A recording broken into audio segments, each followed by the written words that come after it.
I know a number of people who've picked up your books and actually do apply the principles that you say quite religiously to their the day-to-day lives. Now, I know you give some fairly controversial advice, so let's get to one or two things. You say cash is trash.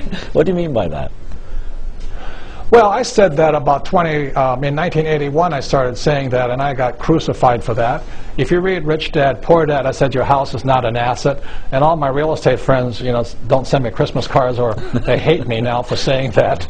And I said savers are losers. And the reason for that is you look at the Federal Reserve Bank of the United States, they've printed more money in 2009 than they've printed in the first 100 years of existence. So every time the U.S. prints this counterfeit money called the U.S. dollar, it really robs you and I of our wealth. So savers are losers because, for every dollar the Fed prints, that means your dollar is worth less in savings. That means your labor is also less in savings. But it also means you'll pay more in taxes to pay the interest on that funny counterfeit money, and then you'll pay it again in higher inflation. As you notice, gold keeps going up. So that's why I say cash is trash, simply because in Conspiracy of the Rich I wrote about how in 1971 President Nixon took the dollar off the gold standard, which basically made all currencies, whether it be the yen or the euro or the shekel, it makes it worthless.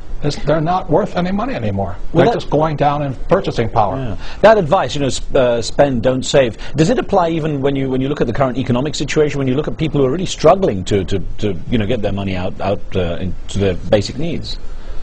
Yeah, it's really tragic. America had the lowest savings rate in the world, and then this crisis hit. Now they're the highest savings rate, and they're doing exactly opposite. And that's my whole point.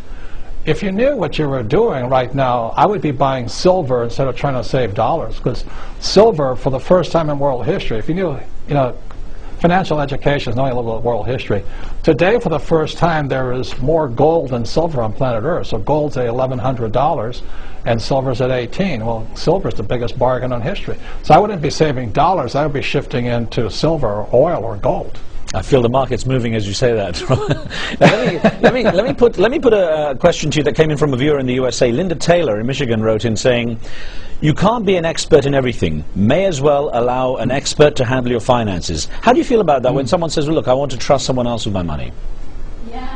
Well, you got to ask yourself: is the person you're trusting your money a salesperson or a rich person? Most financial planners, and God bless them, but they're salespeople. They're not rich people.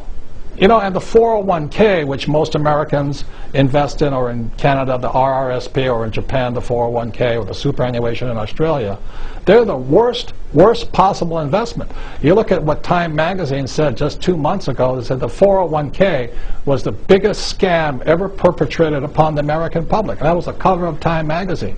And I've been saying that all of these years. You look in 2002, I wrote Rich Dad's Prophecy, and I said the 401k was ripping people off. So what's happening is people are turning their money over to people they think are financial experts, and I question what an expert is, including myself. But are they salespeople, or are they really rich people? And that's the question I would ask. It was interesting what you were saying about property and real estate, because I know you put quite a fair amount of emphasis on the real estate market as an investment tool. And I wonder, when you look at this, the fact that the real estate market was really responsible for much of the issues that certainly the Western Hemisphere has faced in the recent economic downturn, how would you, have you changed your view on it at all? No, if you read Rich Dad, Poor Dad, I always talk about cash flow. You see, as a professional investor, you have to know the difference between cash flow and capital gains. 90% of the people invest for capital gains. That's where they'll say, oh, my stock went up in price, or my house went up in value, or my net worth went up. I don't care if my prices go up and down. I only invest, 9% of the time I invest in property that sends me a check every single month. So in good times, I get the check every month. In bad times, I get a check every month. And that's called cash flow. Another point here is this, is capital gains on real estate is taxed very high, and cash flow can come in at zero. So that's really a little financial education. So I don't care if my house goes up or down, or my apartment buildings and my commercial buildings go up and down. Just send me my check every month. That's all I want. Well, Robert Kiyosaki, we've got more questions for you. We're going to take a very short break here. Back with our discussion when we return. Don't go away. We'll be right back.